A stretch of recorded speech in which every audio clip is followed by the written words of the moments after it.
അശുഭതകളുടെ നടുവിൽ ശുഭദർശനത്തിൻ്റെ കണ്ണ് തുറന്നു പിടിക്കുക എന്നതാണ്. വലിയ കാര്യമൊന്നുമല്ല, സിമ്പിളായിട്ട് പറയാം.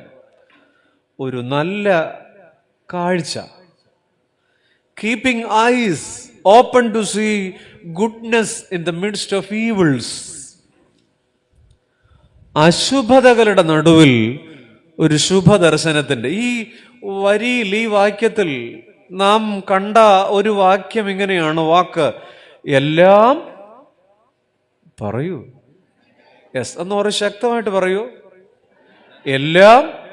ഈ വചനം നമ്മളോട് പറയുന്ന ഒന്നാമത്തെ കാര്യം ഇതാണ്: കുഞ്ഞേ, എപ്പോഴും പറയുക നന്മയ്ക്കായി എന്ന് പറയുക. എല്ലാം അതൊരു നല്ല കാഴ്ചയാണ്. എല്ലാത്തിലും നല്ലത് കാണുന്ന ഒരു കാഴ്ച നമുക്ക് പാടാണ്. എൻ്റെ ചങ്ങാതിമാരെ, സങ്കടപ്പെടാനാണെങ്കിൽ ഈ രാത്രി നമ്മുടെ അകത്തും പുറത്തും 100 കാരണങ്ങളില്ലേ? നിങ്ങൾ അഗ്നിപർവ്വതം കണ്ടിട്ടുണ്ടോ? ഇല്ല. കുന്നംകുളത്ത് ഇല്ല, നമ്മുടെ നാട്ടിലില്ല. പക്ഷെ ഞാൻ പറയും, ഇന്ന് രാത്രി ഈ കസേരകളിൽ ഇരിപ്പുണ്ട്. തിളച്ചു പൊന്തുന്ന ലാവ പോലെ ഉള്ളിൽ സൂക്ഷിക്കുന്ന സമ്മർദ്ദത്തിൻ്റെ വലിയ ചെങ്കടൽ ആരോടും പറയാൻ പറ്റുന്നില്ല. ഇവരോടൊപ്പം നാം മധുരമായി പാടിയില്ലേ? ഒരുമിച്ച് നമ്മുടെ കുഞ്ഞുങ്ങൾക്ക് കൈയടിച്ചില്ലേ? പക്ഷെ അടുത്തിരിക്കുന്നയാടെ ചങ്ക് വേഗണത് അറിയാൻ പറ്റുണ്ടോ? ഈ രാത്രി സങ്കടപ്പെടാനും കരയാനുമാണെങ്കിൽ സുഹൃത്തെ, ഒത്തിരി കാരണങ്ങൾ നമുക്കുണ്ട്.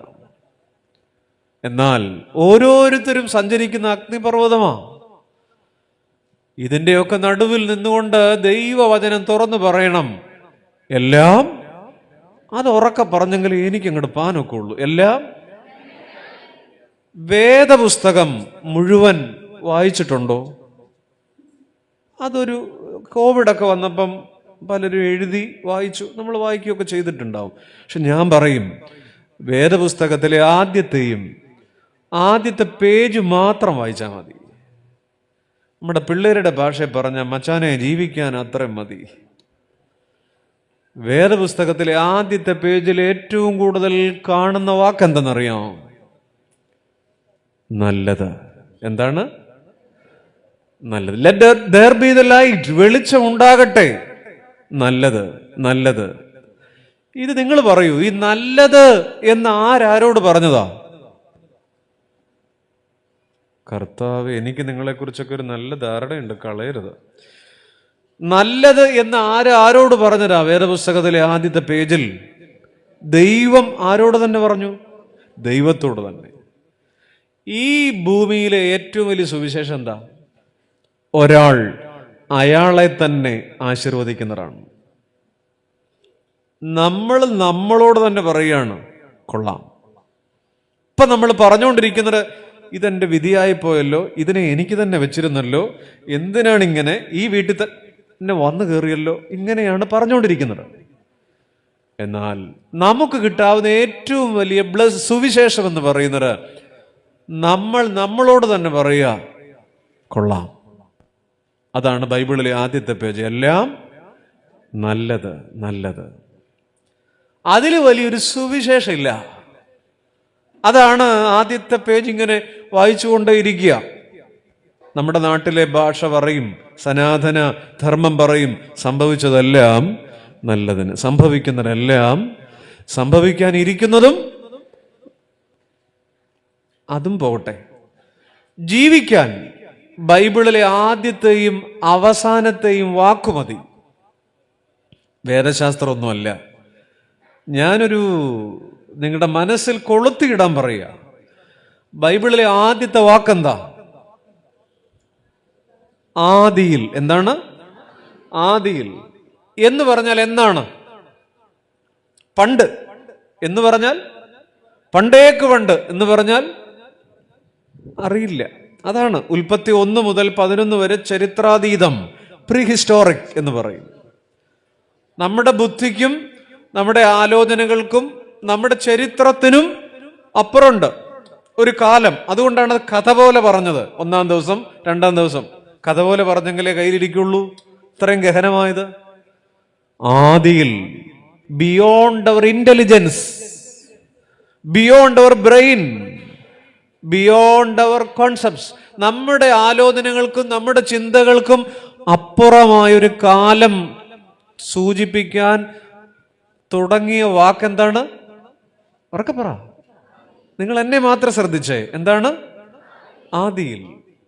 ഞാൻ പറയും അതൊരു വാക്കല്ല, ചില നേരത്തെ നമ്മുടെ അവസ്ഥയാ.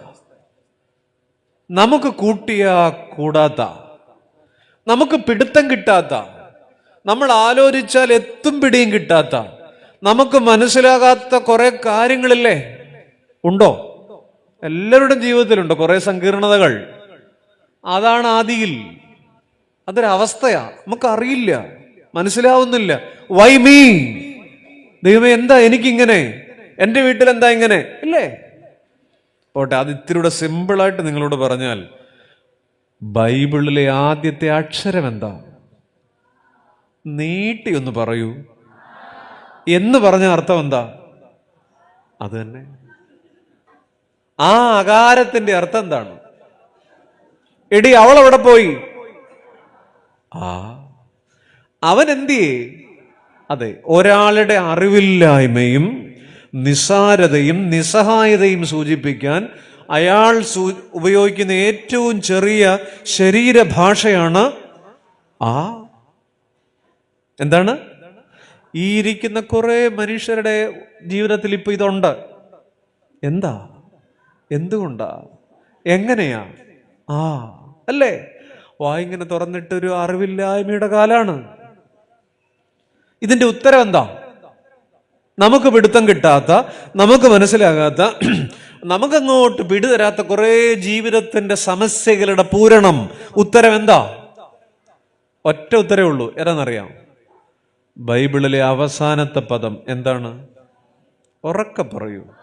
ഇന്ന് മെല്ലെ പറയുന്നവർക്ക് സ്ഥാനമില്ല. ഉറക്കെ പറയണം. എന്താണ്? എന്ന് പറഞ്ഞാൽ അതിന്റെ അർത്ഥം എന്താണ്?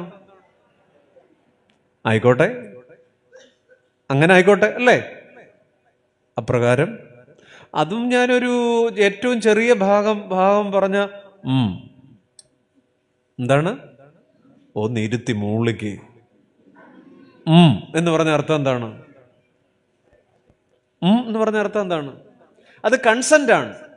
ഒരാൾ സമ്മതം അറിയിക്കാൻ ഉപയോഗിക്കുന്ന ഏറ്റവും ചെറിയ ഭാഷയാണ് നമ്മുടെ ചില ആണുങ്ങളൊക്കെ വീട്ടിനകത്ത് ചിലപ്പോൾ വലിയ മിണ്ടലൊന്നുമില്ല, നാട്ടിപ്പുപ്പുലിയ, വീട്ടിനകത്ത് ഞരക്കോ മുള്ളലും ഒക്കെ കാണും ചില നേരത്ത്. അച്ഛാ, ചോറ് മതിയോ? എന്നാ പിന്നെ കൊച്ചിനെ കെട്ടിച്ചെടുത്തോട്ടൊന്നൊന്ന് പോവാം. അത്രേ ഉള്ളൂ, മാക്സിമം അത്രേ ഉള്ളൂ. അത് കൺസെന്റ് ആണ്, സമ്മതമാണ്. അപ്പോ ആദ്യത്തേതേതാ? അവസാനത്തേതേതാ? ഇത് കുട്ടികൾക്കൊക്കെ മനസ്സിലായിക്കോട്ടെ എന്ന് വിചാരിച്ചിട്ടാണ്. ഇത് രണ്ടും കൂടെ നിങ്ങളൊന്ന് ഉച്ചരിച്ച് ഒരുമിച്ച് പറഞ്ഞേ. ഒരുമിച്ച് പറയൂ. അതെങ്ങനെ പറയും? അത് നമ്മുടെ നാടിന്റെ അന്തരീക്ഷത്തോട് ചോദിച്ചാൽ മതി. അവര് പറയും നിസ്സഹായത, ആദി, ഇനി മദ്യം, പൂർണ്ണത, അന്ത്യം,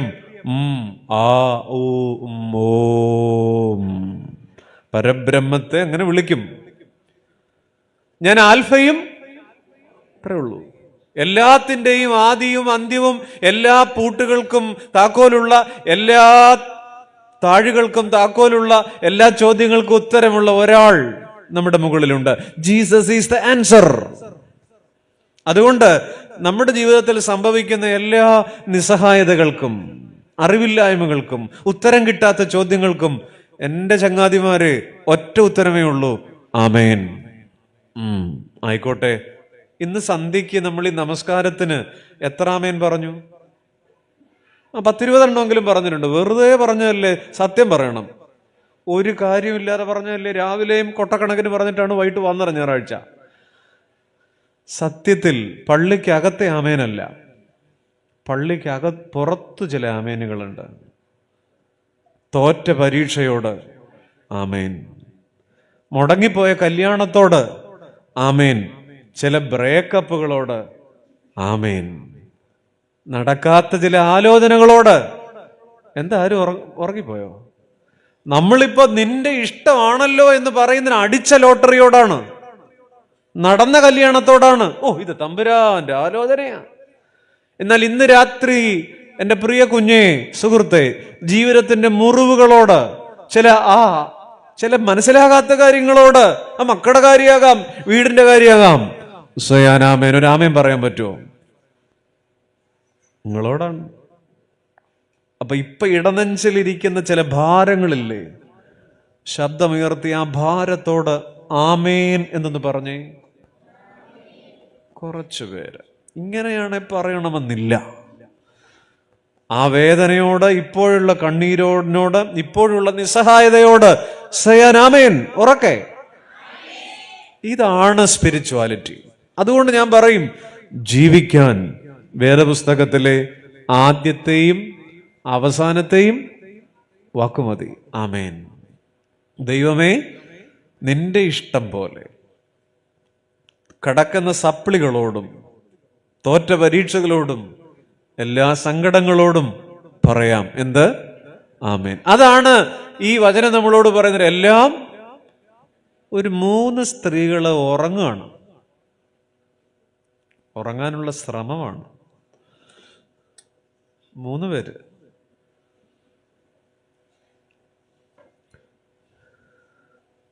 നിങ്ങളുടെ കാര്യമല്ല. മർക്കോസ് 16-ാം അധ്യായം. ഞെട്ടരുത്. നിങ്ങൾ ഇടയ്ക്ക് എഴുന്നേറ്റവർക്ക് വീണ്ടും മഗ്ദലക്കാരി മറിയ, പിന്നെ 2 സ്ത്രീകൾ ദുഃഖ ശനിയാഴ്ച രാത്രി ഉറങ്ങാണ്. പക്ഷെ ഉറക്കം കിട്ടുന്നില്ല. കാരണം അവരുടെ ഗുരുനാഥൻ എവിടെയാണ്? കല്ലറയിലാണ്. ആ വെളുപ്പിന് ഒരു ഉറക്കമില്ലാതെ എഴുന്നേക്കാണ്. നിങ്ങൾ എടുക്കല്ലേ, ആ ഭാഗം എടുക്കണ്ട. ഇപ്പം ഞാൻ പറയുമ്പോൾ എടുത്താൽ മതി, എന്നെ നോക്കിയാൽ മതി. സമയം നമുക്ക് വളരെ കുറവാണ്. ഇത് ഒത്തിരി കാര്യങ്ങൾ പറയാനുണ്ട്. ആ സ്ത്രീകൾക്ക് 2 പ്രതികൂലത ഉണ്ടായിരുന്നു. ഒന്ന്, ഇരുട്ട്. അതിരാവിലെ ഇരുട്ടുള്ളപ്പോൾ. ആ സ്ത്രീകൾക്ക് രണ്ടാമത്തെ ഒരു പ്രതികൂലത ഉണ്ടായിരുന്നു. ആർ നമുക്ക് വേണ്ടി കല്ലുരുട്ടി മാറ്റും? ഉത്തരവുണ്ടോ? ഇല്ല. നിങ്ങൾ നിങ്ങളുടെ കാൽക്കുലേറ്ററിൽ കൂട്ടിക്കേ. ഇരുട്ട് പ്ലസ് ഉത്തരമില്ലായ്മ. മുന്നോട്ട് പോവുമോ സുഹൃത്തെ? ഇല്ല.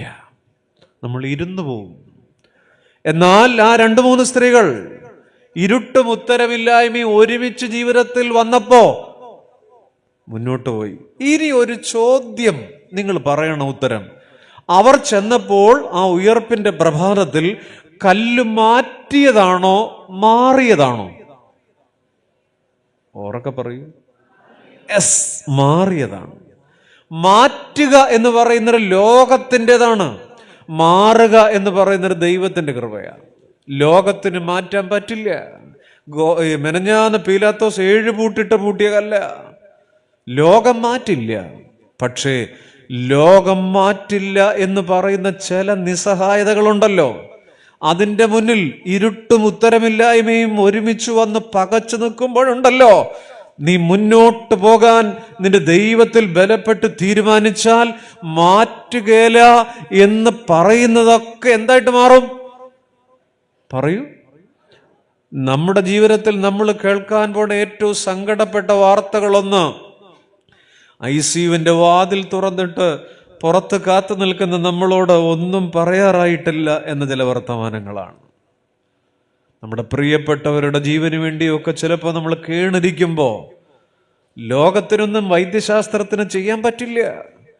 എന്നാൽ മുന്നോട്ട് പോകുമോ? എല്ലാം നന്മയ്ക്കാണെന്ന് വിചാരിക്കുമോ? അല്ലേ? മാറ്റുകല്ല, മാറുകയാണ്. പ്രിയപ്പെട്ടവരെ, ഇന്ന് രാത്രി ഈ വചനം നമ്മളോട് പറയുന്ന ഒരു കാര്യം ഇതാണ്. നീ പറയണം കുഞ്ഞേ, നിന്റെ വാടിയ മുഖം കഴുകണം കുഞ്ഞേ, സങ്കടപ്പെടുന്ന നിന്റെ കണ്ണുനീരൊരു തുവാല കൊണ്ട് തുടയ്ക്കണം കുഞ്ഞേ. എന്നിട്ട് പറയണം, എല്ലാം പ്രളയം താണോ എന്നറിയാൻ പ്രാവ് താഴെ പറന്നു വന്നില്ലേ? എന്നിട്ട് തിരികെ പറന്നു പോയപ്പോ ആ പ്രാവിന്റെ ചുണ്ടിൽ എന്തുണ്ടായിരുന്നു? എന്തില്ല? ഒരു ഒലിവില. ഈ 99% എച്ചിലായിരുന്നു മനുഷ്യന്റെയും മൃഗങ്ങളുടെയും ശവശരീരങ്ങൾ. ഒരു ഒലിവ് തൈ നാമ്പെടുത്ത് നിൽക്കുമായിരുന്നു. ഈ 99% നെഗറ്റീവിൽ നിന്ന് 1% പോസിറ്റീവ് മാത്രം എടുത്തോണ്ട് ആര് പോയി? പ്രാവ് പോയി. പഴുത്തെളിഞ്ഞ ചുറ്റുപാടുകളിൽ നിന്നും പറന്നു പൊങ്ങിയ പ്രാവിന്റെ ചുണ്ടിലെ പച്ച ഒലിവില പ്രതിസന്ധികളുടെ നടുവിലെ പ്രത്യാശയ. നമ്മളാണെങ്കിൽ ആര് ശരിയല്ല, എവിടെ ശരിയല്ല, നെഗറ്റീവ് മാത്രം. ഇപ്പൊ ഒരു പേപ്പർ തന്നിട്ട് കെട്ടിയോന്റെ 6 കുറ്റം എഴുതാൻ പറഞ്ഞ 9 എണ്ണം നമ്മൾ എക്സ്ട്രാ എഴുതും. അങ്ങേരുടെ ഒരു 4 നന്മ എഴുതാൻ പറഞ്ഞ ആലോചിക്കും, അല്ലേ? അമ്മായിയമ്മ ശരിയല്ല, നാത്തും ശരിയല്ല, ആര് ശരിയല്ല, അല്ലേ? 38 വർഷം, ഇതിപ്പോ 37 ആയതേ ഉള്ളൂ. 38 ബത്സയിദ കുളക്കരയിൽ കിടന്ന മനുഷ്യനോട് തമ്പുരാൻ ചോദിച്ചു, എടാ പയ്യനെ, നിനക്ക് സൗഖ്യമാകാൻ മനസ്സുണ്ടാ? അയാൾ പറയേണ്ടിയിരുന്ന ഉത്തരം മനസ്സുണ്ട് എന്നാണ്. പക്ഷെ അയാൾ പറഞ്ഞെന്താ? ഈ വൃത്തികെട്ടവന്മാര്, നിങ്ങളല്ല, കുളത്തിന്റെ കാര്യം, ഒരുത്തം പോലും എന്നെ കുളം കലങ്ങുമ്പോൾ ഇറക്കാൻ എന്ന് പറഞ്ഞാൽ ഞങ്ങളുടെ പ്രാർത്ഥനയോഗത്തിലെ അച്ചാനുണ്ട്, ഞങ്ങളുടെ വാർഡിലേ ഉണ്ട്, യവന്മാരെല്ലാം ഇവിടെ കിടപ്പുണ്ട്. പക്ഷെ എന്നെ പായോടെ വലിച്ച് ഈ കുളത്തിന്റെ മുമ്പിലോട്ട് വെക്കാൻ ഒരു വൃത്തികെട്ടവനും ഇല്ല. അയാളോട് ചോദിച്ചത് യവന്മാര് നല്ലതാണോന്നാണോ? പറ. നമ്മളെക്കാൾ 1 വർഷം സീനിയറാ. നമ്മുടെ കൺവെൻഷൻ തുടങ്ങുന്നതിന് 1 വർഷം മുമ്പേ കടന്നോനാ. നമ്മളിപ്പോ 37 അല്ലേ? ഇത് 38. നമ്മളോട് ചോദിച്ചാലും ഇങ്ങനെയൊക്കെ തന്നെ ഉള്ളൂ. ഈ 38 കടന്നവനോട് ചോദിക്കുകയാണ്, നിനക്ക് സൗഖ്യം വേണോടാ? അയാള് പറഞ്ഞത് ഞങ്ങളുടെ ഇടവക്കാര് ശരിയല്ലെന്നാണ്, ഞങ്ങളുടെ അപ്പുറത്തെ പള്ളിക്കാര്. നമ്മൾ അങ്ങനെ പറയുമോ എന്നുള്ളതാണ്. നിനക്ക് വ്യക്തിപരമായ അനുഗ്രഹമാണോ? He blame the situations. അയാളുടെ സാഹചര്യങ്ങളെ പഴിക്കുകയാ. പ്രിയപ്പെട്ടവരെ, ഇന്ന് രാത്രി നമുക്ക് പറയാം, ഒത്തിരി സങ്കടമൊക്കെ നമുക്ക് വരുന്നുണ്ടാവാം. നനഞ്ഞ കണ്ണുമായി ഈ കസേരയിൽ ഇരിക്കുന്നവരുണ്ടാകാം. പക്ഷേ കണ്ണുനീരിനും ചിരിക്കാനറിയാം, കഥനം മറക്കാൻ കഴിഞ്ഞാൽ. പുസ്തകത്തിൽ തപ്പരുത്, ഇല്ല, അതിനകത്തില്ല.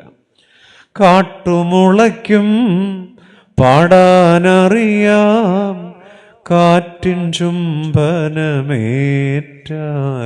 എന്നെ മനസ്സിലായി? കണ്ണുനീരിനും ചിരിക്കാനറിയാം, കഥനം മറക്കാൻ കഴിഞ്ഞാൽ എന്ന് പറഞ്ഞാൽ, കണ്ണുനീരിനകത്തൂടെ വെളിച്ചം കടത്തിവിട്ട കണ്ണുനീരിനകത്ത് മഴവില്ല് കാണാം, അല്ലേ? കാട്ടുമുളയ്ക്കും പാടാനറിയാം, കാറ്റിൻ ചുംബനം ഏറ്റാൽ. നമുക്കൊരു പ്രത്യേക കഴിവുണ്ടെന്നറിയാം. സങ്കടങ്ങൾ മാത്രം ഓർത്തു വയ്ക്കാനുള്ള ഒരു പ്രത്യേക ഗുണവിശേഷം നമുക്കുണ്ട്. ഉള്ളതല്ലയോ? ഉള്ളതല്ലേ? ഇപ്പൊ ഈ ഇരിക്കുന്ന കുറേ മനുഷ്യരെ ഞാൻ നോക്കും, 30 ഡിഗ്രി തല ചരിച്ചു വച്ചിരിക്കുന്നവരുണ്ട്, 45 ഡിഗ്രി ചരിച്ചവരുണ്ട്, ചെരിഞ്ഞുകൊണ്ടിരിക്കുന്നവരുണ്ട്. അയ്യോ പോയേ. സത്യം പറഞ്ഞ നല്ല സാരിയാ ഉടുത്തിരിക്കുന്നേ, നല്ല ഷർട്ടാണ് ഇട്ടിരിക്കുന്നത്, പക്ഷെ മുഖം മാത്രം.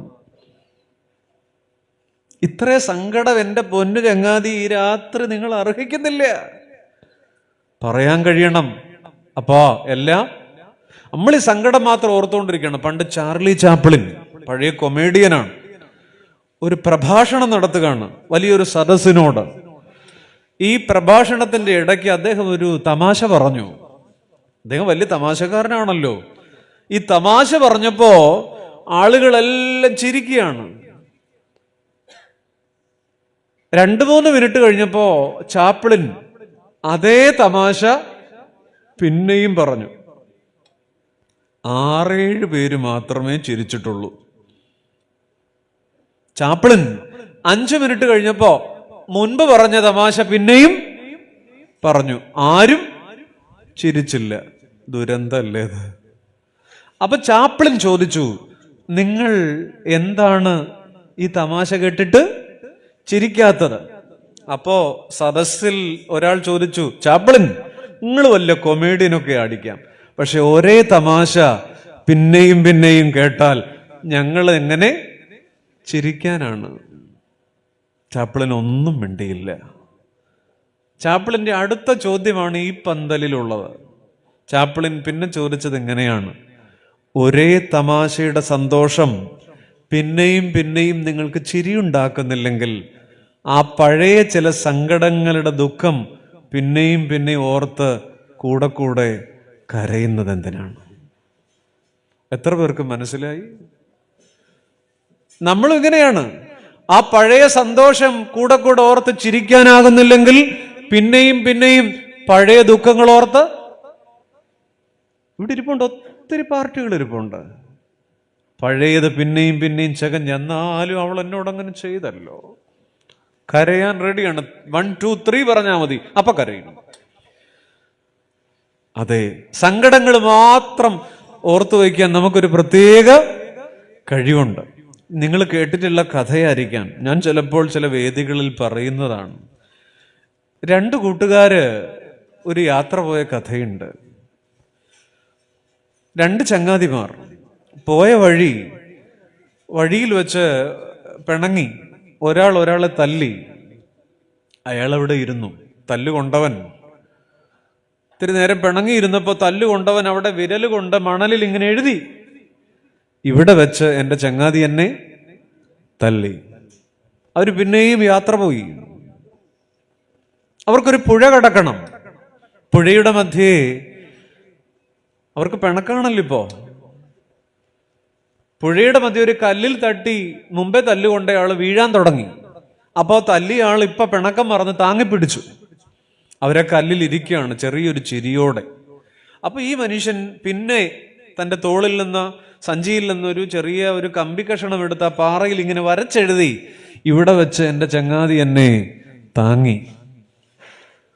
ഒരു 2 മണിക്കൂർ മുമ്പ് വഴിയിൽ മണലിൽ ഇയാൾ എന്താണ് എഴുതിയത്? വിരലുകൊണ്ട്, ഇവിടെ വെച്ച് എൻ്റെ ചങ്ങാതി എന്നെ തല്ലി. ഇപ്പോഴ് കമ്പി കൊണ്ട പാറയിൽ എന്തെഴുതി വെച്ചു? ഇവിടെ വെച്ച് എൻ്റെ ചങ്ങാതി എന്നെ. ഈ കഥ കേട്ടിട്ടുണ്ടാവും. പക്ഷെ ഈ കഥയുടെ അർത്ഥം എന്താ? സങ്കടങ്ങൾ മണ്ണിലെഴുതാം, മൗന ദുഃഖങ്ങളെ മണ്ണിലെഴുതാം, അനുഗ്രഹങ്ങൾ കല്ലിലെഴുതാം, മാഞ്ഞിടാതെ കല്ലിലെഴുതാം എന്ന് പറഞ്ഞാൽ സങ്കടങ്ങൾ മണ്ണിലെഴുതാം. മനസ്സിലാവുന്നുണ്ടോ? ഉണ്ടെങ്കിൽ ആ തലയെങ്കിലും ഒന്ന് കുലുക്ക്. അതിപ്പോ ഇങ്ങനെ കുലുക്കണോ ഇങ്ങനെ കുലുക്കണോ എന്നുള്ള കൺഫ്യൂഷനാണ്. സങ്കടങ്ങൾ മണ്ണിലെഴുതാം, മൗന ദുഃഖങ്ങളെ മണ്ണിലെഴുതാം, അനുഗ്രഹങ്ങൾ കല്ലിലെഴുതാം, മാഞ്ഞിടാതെ കല്ലിലെഴുതാം. കേട്ടില്ലേ? അങ്ങനെ എഴുതുന്നോണ്ടുള്ള ഗുണം എന്താണ്? മുറിവുകൾ മാരകമാണെങ്കിലും അതിൻ നോവുകൾ മണ്ണിലേ എഴുതാവൂ നീ. നമ്മളെ വേദനിപ്പിച്ചവരുണ്ട്, നമ്മളെ കരയിപ്പിച്ചവരുണ്ട്, നമ്മളെ സങ്കടപ്പെടുത്തിയവരുണ്ട്. എന്താ? മുറിവുകൾ മാരകമാണെങ്കിലും അതിൻ നോവുകൾ മണ്ണിലേ എഴുതാവൂ നീ. അങ്ങനെ എഴുതിയാൽ സങ്കടങ്ങൾ വൻതിരയായി വന്നു ചേരിലും. അല്ലേ? മണ്ണെഴുത്തു ദൈവത്തിൻ്റെ ആത്മാവിൻ്റെ കാറ്റുവീശിയാൽ, ദൈവത്തിൻ്റെ ആത്മാവിൻ്റെ ശ്വാസമൂതിയാൽ മണ്ണെഴുത്തു മാഞ്ഞു പോകും. ഓ, പിന്നെ നീ അതോർക്കുകയില്ല. മനസ്സിലാവുന്നുണ്ടോ എന്താ? മണ്ണിൽ എഴുതിയാൽ എന്നാ? ദൈവത്തിൻ്റെ ആത്മാവിൻ്റെ കാറ്റുവീശിയാൽ, ദൈവത്തിൻ്റെ ആത്മാവിൻ്റെ ശ്വാസമൂതിയാൽ മണ്ണെഴുത്തു മാഞ്ഞു പോകും. ഓ, പിന്നെ നീ അതോർക്കുകയില്ല. മനസ്സിലായില്ലേ? ഇനി കല്ലിൽ എഴുതിയാലോ? അനുഗ്രഹമേറ്റവും ചെറുതാകിലും അതിൻ ഓർമ്മകൾ കല്ലിലേ എഴുതാവൂ നീ. ചെറിയ കാര്യങ്ങളായിരിക്കാം നന്മകൾ, അത് കല്ലിൽ എഴുതിയാൽ സങ്കടങ്ങൾ വൻതിരയായി വന്നു ചേരിലും സർവശക്തിയും തകർന്നു വീണുപോകിലും കല്ലെഴുത്തു ശക്തി നൽകിടും. ഓ ആത്മസാക്ഷ്യമായി മാറിടും. കിട്ടുന്നുണ്ടോ കഥയും പാട്ടും ഒക്കെ? സങ്കടങ്ങൾ എന്റെ കൂടെ ചുമ്മാ പാടിക്കോളുന്നേ, നല്ല പാട്ടാണല്ലോ നിങ്ങളുടെ. സങ്കടങ്ങൾ മണ്ണിലെഴുതാം, മൗന ദുഃഖങ്ങളെ മണ്ണിലെഴുതാം, അനുഗ്രഹങ്ങൾ കല്ലിലെഴുതാം, മാഞ്ഞിടാതെ ബുക്കിലെഴുതാം, മാഞ്ഞിടാതെ കല്ലിലെഴുതാം. നമ്മൾ പക്ഷെ സങ്കടങ്ങൾ മാത്രം ഓർത്തു വെച്ചിട്ട് മുഖം വാടിയ മനുഷ്യരായി ഇന്ന് രാത്രി ഉറക്കപ്പറ. റോമാലേഖനത്തെ അടിസ്ഥാനപ്പെടുത്തി എല്ലാം നന്മയ്ക്കായി, എല്ലാത്തിനോടും സേനാമേൻ അല്ലേ എന്റെ കർത്താവേ. നമ്മുടെ ദൈവം ആരാ പ്രിയപ്പെട്ടവരെ? എല്ലാത്തിന്റെ ഉത്തരവില്ലേ? നമ്മൾ കിടക്കുന്ന കുഴിയുടെ ആഴം ചിലപ്പോൾ കുറയാറില്ല, പക്ഷെ ചില കച്ചിത്തുരുമ്പുകൾ ഇട്ട് തരാറില്ലേ? ഉണ്ടെങ്കിൽ ഒരു യെസ് പറ, യെസ് ഉറക്കെ പറയണം അല്ലേ. കുഴിയുടെ ആഴം കുറയില്ല, നമ്മൾ നടക്കേണ്ട വഴിയുടെ ദൂരം കുറയാറില്ല, പക്ഷേ ചില പാദങ്ങളുടെ ബലം കൂടാറില്ലേ? ഉണ്ടെങ്കിൽ യെസ് പറ. യെസ്, അതെ, നമ്മൾ ചുമക്കുന്ന ഭാരം കുറയാറില്ല പലപ്പോഴും, പക്ഷേ മുതുകിന്റെ ബലം കൂടാറില്ലേ? ഉറക്കെ പറ. നമ്മൾ നടക്കുന്ന വഴിയിൽ ഇരുട്ടിന്റെ ഘനം കുറയുന്നില്ല, പക്ഷെ ചില വഴി വെളിച്ചങ്ങൾ തെളിച്ചു കിട്ടാറില്ലേ? നമ്മുടെ മനസ്സിന്റെ വിങ്ങല് മാറാറില്ല, പക്ഷെ ചുമലിൽ ഒരു കരം തലോടാറില്ലേ? ആ കരത്തിന്റെ പേരാണ് യേശു. പൗലോസ് അപ്പോസ്തലൻ പ്രാർത്ഥിച്ചു, ഈ ശൂലം മാറ്റണം മാറ്റണം. പക്ഷെ തമ്പുരാൻ പറഞ്ഞു, മക്കളെ ശൂലം മാറ്റത്തില്ല, കൃപ കൂട്ടിത്തരാം, എന്റെ കൃപ അത്രേ ഉള്ളൂ. ശൂലം മാറ്റത്തില്ല, കൃപ. ഈ രാത്രി എന്നെ കേൾക്കുന്ന ദൈവമക്കളെ, ചില സങ്കടോ വേദനയായിട്ടൊക്കെ ഇവിടെ ഇരിക്കുന്നുണ്ടെങ്കിൽ ഞാൻ നിങ്ങളും ഓർത്തോണം, അത് അപ്പാടെ എടുത്ത് മാറ്റത്തില്ല. ചിലപ്പോ ചില സാഹചര്യങ്ങൾ നമുക്ക് മാറണമെന്നില്ല, പക്ഷെ ഒന്നുണ്ട്, സഹിക്കാനുള്ള ബലപ്പെടാനുള്ള ഒരു കൃപ ദൈവം തരും. അതിനുവേണ്ടി പ്രാർത്ഥിക്കണം. ഈ ദാവീദ് രാജാവിനൊരു പ്രത്യേകതയുണ്ട്. ദാവീദ് രാജാവ് സങ്കടമൊക്കെ വരുമ്പോ, കണ്ണീര് പെരുമഴ പോലെ പെയ്യുമ്പോ അദ്ദേഹം പറയുന്നൊരു വാക്കുണ്ട്, എത്രത്തോളം, എന്താ കേട്ടിട്ടില്ല? ദൈവമേ എത്രത്തോളം നീ എന്നെ മറന്നുകൊണ്ടിരിക്കുക, എത്രത്തോളം നിന്റെ മുഖം ഞാൻ കാണാതെ വണ്ണം മറയ്ക്കും, എത്രത്തോളം എത്രത്തോളം അല്ലേ. പക്ഷെ ഈ ദാവീദ് രാജാവ് ഈ എത്രത്തോളം, ഹൗ ലോങ്, ഈ ഞാൻ ആദ്യം പറഞ്ഞില്ലേ, അതാ നിസ്സഹായതയാ. എത്രത്തോളം ഒരാളുടെ സങ്കടത്തിന്റെ അടിത്തട്ടിൽ അയാൾ പറയണ വാക്കാണ് എത്രത്തോളം. അതിന്റെ കൂടെ ചേർക്കാവുന്ന ഒരു ചിഹ്നം പറയൂ പ്രിയപ്പെട്ട ചുമന്നുടുപ്പിട്ട ഗായക സംഘക്കാരെ. എത്രത്തോളം എന്ന വാക്കിന്റെ കൂടെ ചേർക്കാവുന്ന ചിഹ്നം. നിങ്ങൾ തമിഴ്നാട്ടുകാരാണോ? അല്ലല്ലോ. അപ്പൊ ആ ചിഹ്നം പറ. എത്രത്തോളം. ആഹാ, എത്രത്തോളം. ആരാ പറയണേ? ക്വസ്റ്റ്യൻ മാർക്കാണ്. എത്രത്തോളം. ഗ്രാമർ, ഇപ്പൊ പുതിയ സിലബസ് ഗ്രാമർ ഇല്ല, എന്റെ കുഴപ്പമല്ല. എന്നാൽ ഈ ദാവീദ് രാജാവ് ജീവിതത്തിന്റെ കൃപ പൊട്ടി ഒഴുകുമ്പോ, സന്തോഷം പതഞ്ഞൊഴുകുമ്പോ ദാവീദ് പറയുന്ന മറ്റൊരു വാക്കുണ്ട്, ഒരൊറ്റ അക്ഷരം മാത്രമേ മാറ്റുള്ളൂ, ഇത്രത്തോളം. എന്താ? അതിന്റെ കൂടെ ഈ ചേട്ടായി പറഞ്ഞ ചിഹ്നം ചേർക്കാം. ഏത്? ആശ്ചര്യ ചിഹ്നം. ഇത്രത്തോളം ദൈവം നടത്തിയല്ലോ, ഇത്രത്തോളം നിർത്തിയല്ലോ, ഇത്രത്തോളം ആക്കിയല്ലോ അല്ലേ. ഇന്ന് രാത്രി ഈ ചുവന്ന കസേരയില് ഇതിലേത് വാക്കുമായിട്ടാ ഇരിക്കുന്നേ? എനിക്കറിയാലോ, ഈ ഇരിപ്പ് കാണുമ്പം എത്രത്തോളം അല്ലേ. ആ ക്വസ്റ്റ്യൻ മാർക്ക്. സ്തോത്ര കാഴ്ചയ്ക്ക് ഒരു പാത്രം അങ്ങോട്ട് വരും, ഇല്ല അച്ഛാ? സ്തോത്ര കാഴ്ച ഇല്ലേ? ഉണ്ട്. ഒരു പാത്രം അങ്ങോട്ട് വരും. ആ പാത്രത്തിനകത്ത് ആ ക്വസ്റ്റ്യൻ മാർക്ക് 3 മടക്കിയിടണം. എന്നിട്ട് ഈ വചനവേദിയിൽ നിന്ന് ഒരു ആശ്ചര്യചിഹ്നം എടുത്ത് ചങ്കിനകത്ത് വെച്ചിട്ട് പറയണം, ദൈവമേ ഇത്രത്തോളം നീ. നമ്മൾ ഈ ദൈവം തരാതെ പോയ ഭാരങ്ങൾക്ക് നന്ദി പറഞ്ഞ് പഠിക്കണം. നമ്മൾ പലപ്പോഴും അങ്ങനല്ല, കിട്ടിയില്ല കിട്ടിയില്ല എന്നാ പറയാ. ഈ ഉദാഹരണം മോശയെ ദൈവം എലക്ട് ചെയ്തപ്പോ മോശ ദൈവത്തോട് പറഞ്ഞു, കർത്താവേ, വേറെ ആരെങ്കിലും ഉണ്ടോന്നൊന്ന് നോക്കുമോ ഞങ്ങളുടെ ഇടവകയില്? എന്നെ കൊണ്ട് പറ്റുകയല്ല, ഞാൻ എന്നാ പറഞ്ഞാലും ബബബബാണ്, വിക്കാണ് എനിക്ക്, അങ്ങോട്ട് സംസാരിക്കാനൊരു സുഖമില്ല. ആര് പറഞ്ഞതാണ്? മോശ. അപ്പൊ ദൈവം പറഞ്ഞു, മോനെ നിന്റെ വിക്ക് ഞാൻ ഇന്ന് വൈകിട്ട് മാറ്റാം. പറഞ്ഞോ. പുറപ്പാട് 4:11 ഒരു കൗണ്ടർ ക്വസ്റ്റ്യൻ ആണ്. ദൈവം ചോദിക്കുന്നു, എന്താ മക്കളെ, മനുഷ്യന് വായ കൊടുത്തത് ആരടാ? ഊമനെയും ചെകിടനെയും ഉണ്ടാക്കിയത്.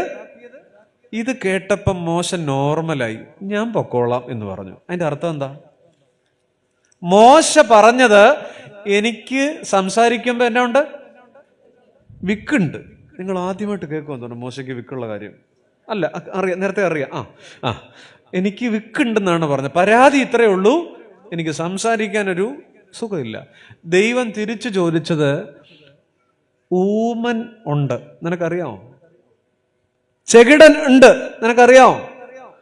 മനുഷ്യന് വായ കൊടുക്കുന്ന ഒരു ദൈവമുണ്ട് എന്ന് പറഞ്ഞാൽ, ഈ വിക്കിന്റെ പരാതി പറഞ്ഞവൻ ഊമനെ കുറിച്ച് ഓർത്തപ്പോ നോർമലായി. ഇവിടെ ഇരിക്കുന്ന ഒരുപാട് പേര് നോർമൽ അല്ലെന്ന് എനിക്കറിയാം, വേറെ അർത്ഥമല്ല, അങ്ങനെ ചിന്തിക്കരുത്. ഞാൻ വേറെ ബൊളീവിയ, ആംസ്റ്റർഡാം തുടങ്ങിയ രാജ്യങ്ങളിലെ കാര്യമാണ് പറയുന്നത്. നമ്മൾ പലപ്പോഴും നമുക്കിന്നതില്ല ഇല്ല എന്ന് പരാതിപ്പെടുക. എന്നാൽ നമ്മളെക്കാൾ ഭാരമുള്ളവരിലേക്ക് നോക്കിക്കേ. ഈ രാത്രി ദൈവത്തിന് നന്ദി പറയാൻ പറ്റും. മോശയെ ദൈവം നോർമലാക്കിയത് നമ്മുടെ പിള്ളേരുടെ ഭാഷയെ പറഞ്ഞ ഒരു സൈക്കോളജിക്കൽ മൂവാ. അങ്ങനെയൊക്കെ പറഞ്ഞാലേ പിള്ളേർക്ക് അറിയുള്ളൂ. ഒരു സൈക്കോളജിക്കൽ മൂവാണ്. മറ്റു ഭാരങ്ങൾ ആലോചിച്ചപ്പോ ഈ ബൈബിളിൽ നമുക്ക് ധ്യാനിക്കാൻ പറ്റിയ ഏറ്റവും പറ്റിയ ഒരു തീമുണ്ട്. എന്തെന്നറിയാം? Counter questions of God. ദൈവത്തിന്റെ മറുചോദ്യങ്ങൾ. ഒരിക്കൽ ഒരു വള്ളം ഗലീല തടാകത്തിൽ കൂടെ പോവാണ്. 13 പേർ, കർത്താവും 12 ശിഷ്യന്മാരും. നടുക്കെത്തിയപ്പോൾ നമ്മുടെ തമ്പുരാൻ ഒരു ഡയലോഗ് പറഞ്ഞു. പരീശന്മാരുടെയും സദൂക്യരുടെയും പുളിച്ച മാവിനെ സൂക്ഷിക്കണം. മാവ് എന്ന് കേട്ടപ്പോഴേ നമ്മുടെ ചേട്ടായിമാരെല്ലാവരുടെ പറഞ്ഞു, എൻ്റെ പത്രോസേ, കൊട്ടക്കണക്കിന് അപ്പം അപ്പുറത്തുണ്ടായിരുന്നു, ഒരു കൊട്ട എടുത്ത് വണ്ടിയെ വെക്കേണ്ടതായിരുന്നു. വൈകിട്ട് എന്നാ കഴിക്കും? ഈ യാക്കോബും പറഞ്ഞു, അബദ്ധമായി പോയാലൂടെ തോമാച്ച, എടുത്തു വെച്ചില്ല, 2 കാസറോൾ എടുത്ത് വെച്ചിരുന്നേ വല്ലതും കഴിക്കായിരുന്നു. അപ്പൊ കർത്താവ് ചോദിക്കുന്നു, മണ്ടന്മാരെ, നിങ്ങൾ ഈ അപ്പത്തെക്കുറിച്ചാണോ പറയണേ? എന്നിട്ട് കർത്താവ് ഒരു ചോദ്യം ചോദിച്ചു. 5 അപ്പം കൊണ്ട് 5000 പേരെ പോഷിപ്പിച്ചപ്പോ ബാക്കി എത്ര വന്ന്? 7 അപ്പം കൊണ്ട് 4000 പേരെ പോഷിപ്പിച്ചപ്പോ ബാക്കി എത്ര? മറുപടി ഒന്നുമല്ല, കണക്കൊന്നുമല്ല വേണ്ടത്. ഒറ്റ കാര്യമുള്ളൂ. എന്തെന്നറിയാം? ഈ വള്ളം പോകുന്നൊരു വൈകിട്ട് ഒരു 3 മണിക്കാണ്. അങ്ങനെ വിചാരിച്ചോണം, ഇന്ന് അങ്ങനെ വിചാരിച്ചാൽ മതി. ഇവർക്ക് ഇപ്പൊ വിശപ്പുണ്ടോ? പറയൂ. ഇവര് സങ്കടപ്പെടുന്നത് എപ്പ കഴിക്കുന്ന അപ്പത്തെ കുറിച്ചാ? വൈകുന്നേരം എന്നാ കഴിക്കും? അപ്പം എടുത്തില്ലല്ലോ. അപ്പൊ തമ്പുരാൻ അവരോട് മറുപടി ചോദ്യം ചോദിക്കുന്നത് എപ്പോഴത്തെ തൃപ്തിയാ ചോദിക്കുന്നത്? കഴിഞ്ഞ ഓഗസ്റ്റ് 6-ാം തീയതി ഇല്ല പരിപാടി നടത്തിയപ്പോൾ എത്ര ബാക്കി വന്നു? സെപ്റ്റംബർ 13-ാം തീയതി 7 അപ്പത്തിന്റെ പരിപാടി നടത്തിയപ്പോൾ എത്ര? ഒറ്റ ഉത്തരേ ഉള്ളൂ. ഇത് നമുക്കുള്ളത്. ഈ വള്ളത്തേൽ ഇരിപ്പുണ്ട് ഇവിടെ ഇരിക്കുന്നവര്, ഞാനും. നാളത്തെ വിശപ്പോർത്ത് ഇന്ന് സങ്കടപ്പെടുമ്പോ ഇന്നലത്തെ തൃപ്തി കൊണ്ട് നാളത്തെ വിശപ്പിനെ ഹരിച്ചാൽ മതി. കൂള. ശരിയല്ലേ? നമ്മളിപ്പോൾ ചിലപ്പോൾ 2027 അച്ചായൻ പെൻഷനാവും, പിന്നെ എന്തോ ചെയ്യുമാവോ, ഒരു കടമുറി പണിയണം ഫ്രണ്ടില്, അല്ലേ? 28 മോളുടെ കോഴ്സ് കഴിയും. ഏത് രാജ്യം, എന്തുവാ, എങ്ങോട്ടാ, അല്ലേ? ചെക്കൻ്റെ കോഴ്സ് അടുത്ത വർഷം തീരും, എവിടെയായിരിക്കും ഒരു പ്ലേസ്മെന്റ്, അല്ലെ? നമ്മൾ ഇങ്ങനെ ഭാരപ്പെട്ടിരിക്കുകയാണ്. അപ്പൊ നാളത്തെ വിശപ്പാണ് ഇപ്പം നമുക്കുള്ളത്. അപ്പൊ തമ്പുരാൻ പറയാ, ചേച്ചി 2020 നിനക്ക് കൊറോണ വന്നപ്പോൾ നീ എഴുന്നേറ്റ് വരുമെന്ന് നിന്റെ ഇടവകയിൽ ആരും വിചാരിച്ചല്ല. ഒരനക്കേ ഉള്ളായിരുന്നു നിനക്ക്. അന്നത്തെ ആക്സിഡന്റിൽ രക്ഷപ്പെടുമെന്ന് ആരും പറഞ്ഞതല്ല. നിന്റെ സർജറി സമയത്തെ ആര് വിചാരിച്ചു ഇങ്ങനെ എഴുന്നേറ്റ് നടക്കുമെന്ന്? ഇത്രയേ ഉള്ളൂ. നമ്മൾ നാളത്തെ വിശപ്പോർത്ത് സങ്കടപ്പെടുമ്പോ ഇന്നലത്തെ നടത്തിപ്പ് കൊണ്ടൊന്ന് ഹരിച്ചു നോക്കിക്കേ. എന്നോടും നിങ്ങളോടുവാ. അപ്പൊ നമുക്ക് പറയാൻ പറ്റും, എന്റെ കർത്താവേ, നീ തരാതെ പോയ ഭാരങ്ങൾക്ക് 1000 സ്തോത്രം.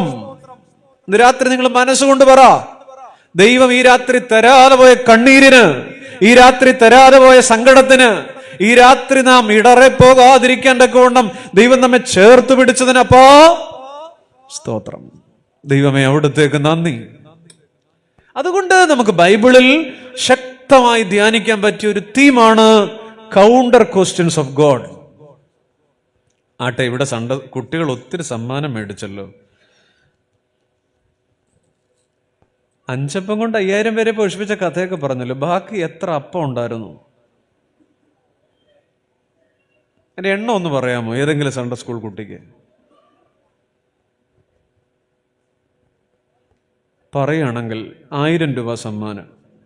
പീലിപ്പോസ് അച്ഛനൊക്കെ എൻ്റെ അടുത്ത പരിചയക്കാരനും സ്നേഹിതനുമൊക്കെ അച്ഛൻ തരും.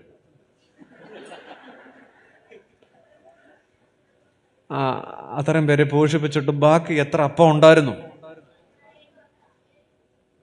കൊട്ട എനിക്ക് വേണ്ട, എണ്ണം പറയണം. നിങ്ങൾ പറയണേ 1500. നിങ്ങൾ ഇത്രയും പാട്ട് പാടിയതല്ലേ?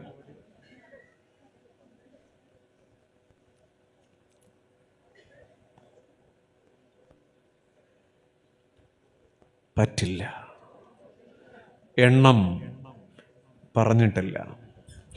എണ്ണം പറയാനൊക്കാത്തതിന്റെ പേരാണ് കൃപ എന്ന് പറഞ്ഞാൽ, നിങ്ങൾ ശ്രദ്ധിക്കൂ, ആ കൊച്ചുകുട്ടി തമ്പുരാന്റെ കയ്യിൽ 5 അപ്പം കൊടുത്തപ്പോ 7 തവണ എണ്ണിയതാണ്. ഇളക്കി 2-3 ദിവസമായിട്ട് ഇലക്കാതിരിക്കുമല്ലേ. മനുഷ്യൻ കൊടുക്കുന്നതിന് കണക്കുണ്ട്, ദൈവം ശേഷിപ്പിക്കുന്നതിന് കണക്കില്ല. അതാ കൃപ. എത്ര പേർക്ക് മനസ്സിലായി? അതുകൊണ്ട് ആരും എണ്ണം തപ്പി ബൈബിളിൽ പോകരുത്. എണ്ണം പറയാൻ പറ്റിയാൽ ദൈവത്തിന്റെ കരുണയ്ക്ക് പരിധിയുണ്ടെന്ന് പറയേണ്ടി വരും.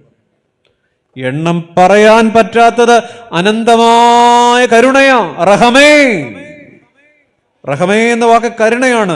ഗർഭപാത്രം എന്ന് മറ്റൊരർത്ഥം. മനുഷ്യനെ പുതപ്പിക്കുന്ന, മനുഷ്യനെ പൊതിഞ്ഞു നിൽക്കുന്ന ഗർഭപാത്രം പോലെ കരുണയുടെ ഒരു പുതപ്പിൽ നമ്മളെ ചേർത്ത് പിടിച്ചിട്ടുണ്ട്. എണ്ണം പറയാനൊക്കാത്തതിന്റെ പേരാണ് കൃപ. അപ്പൊ ഒത്തിരി ഭാരപ്പെട്ടിരിക്കുന്ന മനുഷ്യരോട് ഞാനൊന്ന് ചോദിക്കട്ടെ, നമ്മൾ ഈ ഭൂമിയിലേക്ക് വന്നത് എങ്ങനെയാ? ഞാൻ തിയോളജി അല്ല, ഗൈനക്കോളജിയാ ചോദിച്ചത്. പറ. നോർമൽ ഡെലിവറിയിൽ ഒരു മനുഷ്യൻ ഈ ലോകത്തേക്ക് പിറന്നു വീഴുന്നത് എങ്ങനെയാ? ഇവിടെ എല്ലാം സിസേറിയനാണെന്ന് തോന്നുന്നു. എങ്ങനെയാ? കരഞ്ഞു, ശരിയാണ്. നമ്മൾ വന്ന ഒരു രീതിയുണ്ട്. തലയും കുത്തിയ അല്ലേ? ആദ്യമായിട്ട് കേൾക്ക. ഓൺലൈനൊക്കെ ഉണ്ട്, ഞാൻ നിർത്തുക. തലയും കുത്തിയാണ് കുന്നംകുളത്ത് അല്ലേ? ഇനി എനിക്കൊരു സംശയം. അല്ലേ? ഇപ്പോ ഒരുപാട് വേദനയും പ്രയാസമുണ്ട്, പക്ഷെ ഇപ്പൊ നേരെ നിൽക്കാൻ പറ്റുന്നില്ലേ? ഉണ്ടോ? അത് മാത്രം ആലോചിച്ചാൽ മതി. നമ്മൾ തലയും കുത്തി വന്നവരാണ്. ഇപ്പോ ബാക്കിയൊക്കെ വിട്ടുകള. ബാക്കി കുറെ കാര്യങ്ങൾക്ക് അവധി കൊടുക്ക്. ബാക്കി കുറെ കാര്യങ്ങൾ വിട്ടുകള. എന്നിട്ട് പറ, എൻ്റെ അപ്പോ എല്ലാം എവിടെ തിരിഞ്ഞൊന്നു നോക്കിയാലും. ഇത് കേട്ടിട്ടില്ല? അവിടെല്ലാം പൂത്ത അത്രയെങ്കിലും ആട്ട. കവി എഴുതി, എവിടെ തിരിഞ്ഞൊന്ന് നോക്കിയാലും അവിടെല്ലാം. എല്ലാ മരങ്ങളും പൂത്തിട്ടൊന്നുമല്ല, പക്ഷെ ഉള്ളിൽ സ്നേഹമുള്ളവന്, ഉള്ളിൽ പ്രണയമുള്ളവന്, ഉള്ളിൽ ആർദ്രതയുള്ളവനെല്ലാം പൂത്തതായി തോന്നും. ഇപ്പൊ നമ്മള് ആ നല്ല നോട്ടത്തെ കുറിച്ചാ പറയുന്നത്. വചനം പറയുകയാണ് നല്ല നോട്ടം, അല്ലേ? എല്ലാം നിങ്ങളുടെ പോക്കറ്റിൽ 500 രൂപയുടെ നോട്ട് ഇരിപ്പുണ്ടോ? നിങ്ങളില്ലെന്ന് പറയരുത്. ഞാൻ സ്തോത്രാഴ്ചയുടെ കാര്യം പറയാനല്ല, ഒരു ഒരു കാര്യം ചോദിക്കാനാണ്. 500 രൂപയുടെ നോട്ടുണ്ടോ പോക്കറ്റിൽ? അതെടുത്ത് നോക്കിക്കേ. ഇപ്പം എങ്ങനെ എടുക്കാനല്ലേ? അതിനകത്ത് ഒരു കണ്ണട ആലേഖനം ചെയ്തിട്ടുണ്ട്. ആരുടെ കണ്ണടയാ? ഗാന്ധിജിയുടെ. നമ്മൾ അടിച്ചു പൊക്കഴിഞ്ഞാൽ നമ്മുടെ കണ്ണട എന്തോ ചെയ്യും? അപ്പച്ചൻ്റെ മുഖത്ത് തന്നെ ഫിറ്റ് ചെയ്ത് വിടും. ഈ ഫിറ്റ് ചെയ്യുന്നൊരു കണ്ടാൽ തോന്നും ഇന്ത്യൻ എക്സ്പ്രസും മനോരമയും രാവിലെ വായിക്കുമെന്നാണ് പോയി കഴിഞ്ഞ്.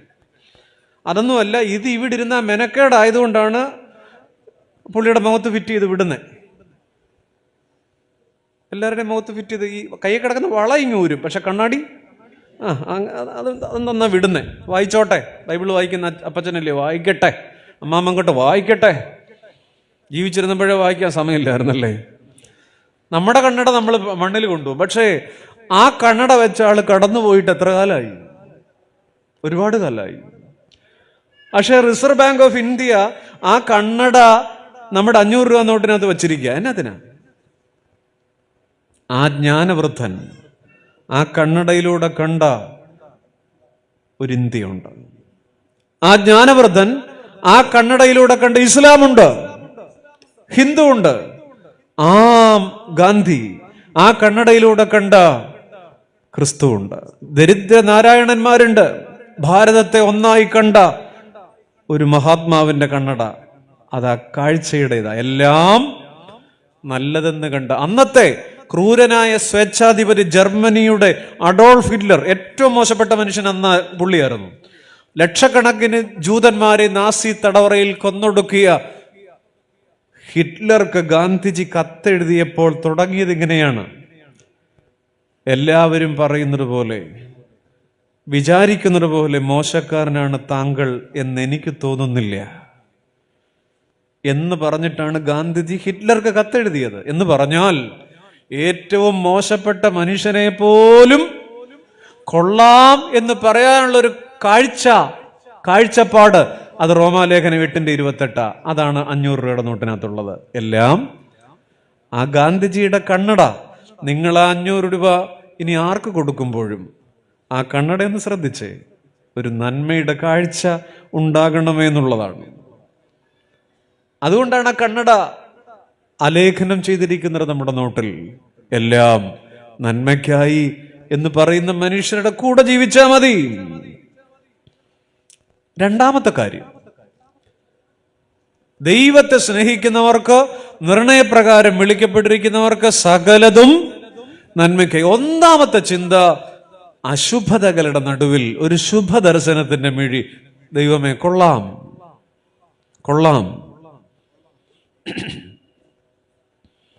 ഒരു വശം തളർന്നുപോയ ഒരു പട്ടക്കാരനുണ്ടായിരുന്നു പണ്ട്. CSI സഭയിലാണ്. TJ ആൻഡ്രൂസ് പീരുമേട്ടിൽ ശുശ്രൂഷിക്കുന്ന കാലത്ത് തൻ്റെ ജീവിതത്തിൻ്റെ ഒരു മധ്യഘട്ടത്തിൽ ശരീരം തളർന്ന് കിടപ്പിലായിപ്പോയ മനുഷ്യൻ. എഴുന്നേക്കാനാകാതെ പാവപ്പെട്ട അച്ഛൻ പീരുമേട്ടിലെ മരം കോച്ചെന്ന് തണുപ്പത്ത്, ആ പഴയ കാലത്ത് തേയിലത്തോട്ടങ്ങളുടെ നടുവിലെ ആ ചെറിയ ലായത്തിനുള്ളിൽ നിസ്സംഗതയോടെ കടന്നു. ആ ഒരു വശം തളർന്നുപോയ ആ പട്ടക്കാരൻ തൻ്റെ വിറയാർന്ന കരങ്ങൾ കൊണ്ട് എഴുതപ്പെട്ട പാട്ടുകൾ ഒരു 1.5 നൂറ്റാണ്ടിന് ശേഷവും നമ്മളെ തണുപ്പിക്കുന്നതാണ്. ഏതോ ഒരു ദിവസം സങ്കടത്തിൽ കടക്കുമ്പോഴാണ് ഒരു പഴയ മെത്തയിൽ ഒരു പഴന്തുണിക്കെട്ട് പോലെ കടന്ന നാളുകളിലൊന്നിൽ അദ്ദേഹം അവിടെ കിടന്ന് പാടുന്നുണ്ട്. അതുവരെ ആരും കേൾക്കാത്തതാണ്. എത്ര മധുരമാവൻ നാമമെനിക്കു പാർത്താൻ, ഓർത്തുവരും തോറുമൻ. ഈ കിടന്നുപോയതാണോ മധുരം? കിടന്നുപോയപ്പോഴും നന്മയ്ക്കാണെന്ന് പറയുന്നൊരു കാഴ്ചയുണ്ടല്ലോ. അങ്ങനെയാണ് പാട്ടുണ്ടാകുന്നത്. ആൻഡ്രൂസ് അച്ഛൻ്റെ തൂലികയിൽ നിന്ന് ഒന്ന് പാടാമോ? എത്ര മധുരമാ. ഈ പാട്ട് കേട്ടിട്ട് അച്ഛൻ്റെ ഒരു വശമാണ് തളർന്നു പോയത്. ഇവിടെ രണ്ടു വശവും തളർന്ന മട്ടിലാണ് ആ പാട്ട്. സന്തോഷത്തോടെ ഒരു ചെറിയ പുഞ്ചിരിയോടെ. നമ്മൾ പിന്നെ ഏത് പാട്ട് പാടിയാലും ഒരേ ഫീല. പുഞ്ചിരിയോടെ പാടിക്കേ. ദൈവം തന്ന എല്ലാ നന്മകൾക്കും നന്ദി പറഞ്ഞിട്ട്, എല്ലാം നന്മയ്ക്കായി എന്ന് പറഞ്ഞിട്ട്, എത്ര മധുരമാവൻ നാമമേനിക്കു പാർത്ത ഓർത്തുവ.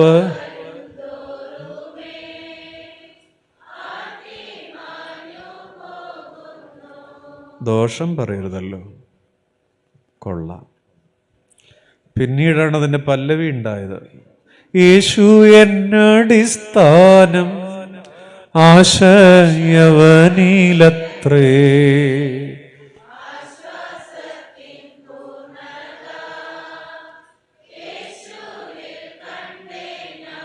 കുലുങ്ങാത്ത മനുഷ്യരുണ്ട്. സങ്കടങ്ങളുടെ മധ്യേ, കണ്ണീരിന്റെ മധ്യേ ഇത് മധുരം എന്ന് പാടിയ മനുഷ്യരുണ്ട്. ഒന്നിലും കുലുങ്ങാത്തവരെ വിളിക്കണ പേരെന്താണെന്നറിയാം? കൊച്ചൊരു വാക്കുണ്ട്, വേണമെങ്കിൽ ഇടാം പിള്ളേർക്കൊക്കെ. ശീതോഷ്ണമാനാപമാന സമമാനസൻ എന്ന് പറയും. എഴുതി വെച്ചോ. ചെറിയ വാക്കാണ്. എന്ത്? വെപ്പ് പല്ലൊക്കെ ഉള്ളവർ ശ്രദ്ധിച്ചു പറയണം. ശീതോഷ്ണമാനാപമാന സമമാനസൻ എന്ന് പറഞ്ഞാൽ ശീതം വന്നാലും ഉഷ്ണം വന്നാലും മാനം വന്നാലും അപമാനം വന്നാലും. പേരെന്താ? അലിനി. പറ. ശീതം വന്നാലും ഉഷ്ണം വന്നാലും മാനം വന്നാലും അപമാനം വന്നാലും സമമാനസൻ, കുലുങ്ങത്തില്ല. അങ്ങനെയുള്ള മനുഷ്യർ ഇവിടെ ഉണ്ടോ? ഇല്ല. എന്നാൽ റോമാലേഖനം പറയാ, നീ പറയണം ഒരു നല്ല കണ്ണുമായി, കർത്താവേ നന്മയ്ക്ക. ആമേൻ. എല്ലാ ആയോടും ആയിക്കോട്ടെ, തമ്പുരാന്റെ ഇഷ്ടതാണെങ്കിൽ ആയിക്കോട്ടെ. 2 വളരെ വേഗം ഞാൻ അവസാനിപ്പിച്ചു കൊള്ളാം. ഈ വചനം നമ്മളോട് പറയുന്ന രണ്ടാമത്തെ ഡിമാൻഡ് എന്ന് പറയുന്നത് നിബന്ധനകളില്ലാത്ത ദൈവസ്നേഹത്തിൽ ഹൃദയം തുറക്കുക എന്നുള്ളതാണ്. 1 കണ്ണ് തുറക്കുക നന്മയ്ക്ക, 2 ചങ്ക് തുറക്കുക. എന്ത് നിബന്ധനകളില്ലാത്ത ദൈവസ്നേഹം? ദൈവത്തെ സ്നേഹിക്കുന്നുണ്ടോ? ഉണ്ടോ? പേരെന്താ? ഫേബ ദൈവത്തെ സ്നേഹിക്കുന്നുണ്ട്. മോളെ മഞ്ഞ ഉടുപ്പുകാരി ദൈവത്തെ സ്നേഹിക്കുന്നുണ്ടോ? ഉണ്ട്. ഞാനും ദൈവത്തെ സ്നേഹിക്കുന്നുണ്ട്. ഈ ഇരിക്കുന്ന എല്ലാവരും ഇല്ലേ? അച്ഛന്മാരുടെ കാര്യം പറയുമ്പോൾ നിങ്ങൾക്ക് എന്താ ഒരു പറയാനൊരു മടി? എന്താ? അതാണ് എല്ലാവരും. പക്ഷെ നമ്മൾ ദൈവത്തെ സ്നേഹിക്കുന്നത് എങ്ങനെയാ? ഈ വചനം ഇങ്ങനെയാ പറയുന്നത്, എന്നാൽ ദൈവത്തെ സ്നേഹിക്കുന്നവർക്ക് എല്ലാം നന്മ. എങ്ങനെ സ്നേഹിക്കുന്നവർ? നമ്മളെല്ലാം സ്നേഹിക്കുന്നുണ്ട്. പക്ഷെ നമ്മുടെ പ്രാർത്ഥന ഈ പഴയ നിയമത്തിലെ യാക്കോബിന്റെ പ്രാർത്ഥന പോലെയാണ്. പഴയ നിയമത്തിലെ യാക്കോബിനെ അറിയാലോ അല്ലേ? സൂത്രപ്പണികളുടെ ഉസ്താദ് അല്ലേ? ചേട്ടന് പായസത്തിനകത്ത് പണി, അപ്പന് ബീഫ് ഫ്രൈക്കകത്ത് പണി, അങ്ങനെ പണിയോട് പണി നടത്തി അവസാനം അമ്മച്ചി പറഞ്ഞു, മോനെ നീ ഇവിടെ നിന്നാൽ ഏശാവ് നിന്റെ ചേട്ടൻ നിന്നെ ചാമ്പും, പൊക്കോളാൻ പറഞ്ഞു. എൻ്റെ ആങ്ങളയുടെ അടുത്ത് പദ്മനാരാമിൽ അവിടെ പോയിക്കോളാൻ പറഞ്ഞു. നമ്മുടെ പാർട്ടി അങ്ങോട്ട് പോയി. ആര്? യാക്കോബ്. പോണ വഴി രാത്രി ഒറ്റയ്ക്ക് ഒരു സ്ഥലത്തെത്തി, ലൂസ്, ഇവിടെ ബഥേലാണ്. അവിടെ വെച്ച് യാക്കോബ് ദൈവത്തോട് ഒരു നേർച്ച നേർന്നു. ഉൽപ്പത്തി 28:20. അതിങ്ങനെയാണ്: ഞാൻ പോകുന്ന വഴിയിൽ എന്നെ കാക്കുകയും ധരിപ്പാൻ ആഹാരവും ധരിപ്പാൻ വസ്ത്രവും ഭക്ഷിപ്പാൻ ആഹാരവും എനിക്ക് തരികയും എന്നെ എൻ്റെ അപ്പൻ്റെ വീട്ടിലേക്ക് മടക്കി വരുത്തുകയും ചെയ്യുമെങ്കിൽ അവൻ എനിക്ക് ദൈവമായിരിക്കും. നിങ്ങൾ കേട്ടെ, യാക്കോബിന്റെ പ്രാർത്ഥനയ്ക്കകത്ത് വന്ന വാക്കേതാ? അരി കിട്ടുമെങ്കിൽ, തുണി കിട്ടുമെങ്കിൽ, മണി കിട്ടുമെങ്കിൽ, if God will be with me. കിട്ടുമെങ്കിൽ കിട്ടുമെങ്കിൽ കിട്ടുമെങ്കിൽ കിട്ടുമെങ്കിൽ കിട്ടുമെങ്കിൽ. സത്യം പറഞ്ഞാൽ നമ്മൾ ഈ അവസാനത്തെ പെരുന്നാളിന് നേർച്ച പറഞ്ഞത് എങ്ങനെയാണ്? കൊച്ച് ഇന്റർവ്യൂ പാസ്സാകുമെങ്കിൽ 2 ഗ്രാമിൻ്റെ കുരിശ് പള്ളിക്ക്. അച്ചായൻ്റെ വിസ ഓക്കെ ആവുകയാണെങ്കിൽ ഒരു സ്വർണ്ണ ധൂപക്കുറ്റി പള്ളിക്ക്. അല്ലേ? എന്നാൽ ഞാൻ ഒരാളെ കൂടെ പരിചയപ്പെടുത്താം. ദാനിയേൽ 3:17-18. ദാനിയേലും ശദ്രക്ക് മേശക്ക് ആ കുഞ്ഞുങ്ങളെ തീച്ചൂളിയുടെ മുന്നിൽ കൊണ്ട് നിർത്തുകയാണ്, കൊല്ലാൻ, ദൈവത്തെ ആരാധിച്ചതിന്റെ പേരിൽ. ആ കുഞ്ഞുങ്ങൾ പറയുന്നുണ്ട്, ഞങ്ങൾ സേവിക്കുന്ന ദൈവത്തിന് ഞങ്ങളെ വിടുവിപ്പാൻ കഴിയുമെങ്കിൽ അവൻ ഞങ്ങളെ എരിയുന്ന തീച്ചൂളയിൽ നിന്നും രാജാവിന്റെ ദേവന്മാരിൽ നിന്നും രക്ഷിക്കും, അല്ലെങ്കിലും ഞങ്ങൾ രാജാവിന്റെ ദേവന്മാരെ സേവിക്കുകയില്ല. ഈ മക്കള് മരണത്തിന്റെ മുന്നിൽ പറഞ്ഞെന്താ? ഉണ്ടെങ്കിലും ഇല്ലെങ്കിലും. എന്താ പറഞ്ഞത്? ഉണ്ടെങ്കിലും, ഞങ്ങളെ രക്ഷിച്ചാലും മരിച്ചാലും ജീവിച്ചാലും ഞങ്ങൾ വിടത്തില്ല. യാക്കോബ് പണ്ട് പറഞ്ഞത് എങ്ങനെ? ഉണ്ടെങ്കിൽ സത്യം മാത്രമേ പറയാവൂ. നമ്മൾ ഇതിലാരാ?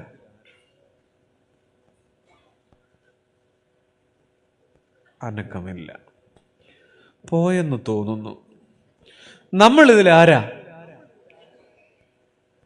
സമയം പോന്നു. ഞാൻ എന്തായാലും മെനക്കെട്ട് വന്ന് രാത്രി കഴിഞ്ഞേ പോന്നുള്ളൂ. നമ്മൾ ഇതിലാരാ? യാക്കോബ. നമ്മൾ പറയോ കൊച്ചിന് എൻട്രൻസ് കിട്ടിയാലും ഇല്ലെങ്കിലും 2 ഗ്രാമിന്റെ കുരിശ് പറയൂ?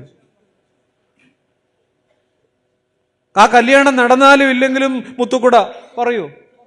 ഇല്ല. നമ്മൾ എന്നിട്ടും പറഞ്ഞത്, ഞാനും മഞ്ഞ ഉടുപ്പുകാരിയും നമ്മുടെ ഫേവക്കൊച്ചും നമ്മളെല്ലാവരും ചേർന്ന് പറഞ്ഞത് ഞങ്ങളും ആരെ സ്നേഹിക്കുന്നു എന്നാണ്. പക്ഷെ നമ്മുടെ സ്നേഹം ഒരു മഴ പെയ്താൽ നമ്മളെ ഞായറാഴ്ച അത്രേ ഉള്ളൂ. We substitute our Jesus Christ for our convenience. നമ്മുടെ സൗകര്യത്തിനു വേണ്ടി നമ്മൾ എന്ത് ചെയ്യും? മാറ്റിവെക്കും, അല്ലേ? നമ്മുടെ സൗകര്യത്തിന് വേണ്ടി മാറ്റിവെക്കും. എന്നാൽ എൻ്റെ പ്രിയപ്പെട്ടവരെ, ദൈവത്തെ സ്നേഹിക്കുന്നവർക്ക് അപ്പാ ജീവനോ മരണമോ ഗുണമോ ദോഷമോ എന്തു വന്നാലും എൻ്റെ ദൈവം എന്ന് പറയുന്ന, അതുകൊണ്ട് ഇനി ആരും ദൈവമുണ്ട് എന്ന് നിങ്ങൾ പറയരുത്. എന്ത് വൃത്തികേടാണച്ചോ, ഇത്ര മെനക്കെട്ട ഒരു സാധനത്തിന് ദൂരെന്ന് വിളിച്ചുകൊണ്ട് നിർത്തിയിട്ട് പറയുന്ന കേട്ടില്ലേ? ദൈവമുണ്ട് എന്ന് പറയരുത്. അങ്ങനെ പറയുന്നത് കൊണ്ട് നമുക്കൊരു ഗുണവും ഇല്ല. അതൊരു അറിവാണ്. ദൈവം ഉണ്ടെന്ന് പറയുന്നത് പിശാചിനും അറിയാം. അവന് വല്ല ഗുണമുണ്ടോ? നാം പറയേണ്ടത് ദൈവമുണ്ടല്ലോ എന്നാണ്. എൻ്റെ സങ്കടത്തിൽ, എൻ്റെ ഭാരത്തിൽ, എൻ്റെ മരണത്തിൽ, എൻ്റെ കണ്ണീരിൽ എനിക്ക് എൻ്റെ ദൈവം ചങ്കോട് കൈപിടിച്ചിട്ട്, എനിക്ക് എൻ്റെ ദൈവം. ഇതിലേതാ ബലം? ദൈവമുണ്ട് എന്ന് പറയുന്നതാണോ ദൈവമുണ്ടല്ലോ എന്ന് പറയുന്നതാണോ? ഏതാ ബലം? ഉറക്കെ പറയൂ. ദൈവമുണ്ടല്ലോ. ദൈവത്തെ സ്നേഹിക്കുന്നവർക്ക് നിബന്ധനകളില്ലാതെ സ്നേഹിക്കുക. ഒത്തിരി വാക്കുകളുണ്ട്. സ്നേഹം, സ്നേഹം, ഇഷ്ടം, താല്പര്യം, പ്രണയം, ഇതൊക്കെ മലയാള പദങ്ങളാണ്. ഖുറാനിൽ നോക്കിയാൽ ഇൽഫത്ത്, മഗദത്ത്, റഹമത്ത്, മൊഹബത്ത്, ഒത്തിരി വാക്കുകളുണ്ട് സ്നേഹത്തിന്. മൊഹബത്ത് എന്നൊക്കെ പറഞ്ഞപ്പോ മനസ്സിലായില്ലേ? എന്നാൽ സ്നേഹത്തിന് ഏറ്റവും വിശേഷപ്പെട്ട പദങ്ങളുണ്ട് ബൈബിളിൽ. സ്റ്റോർജ്, ഫീലിയ, പ്രാഗ്മ.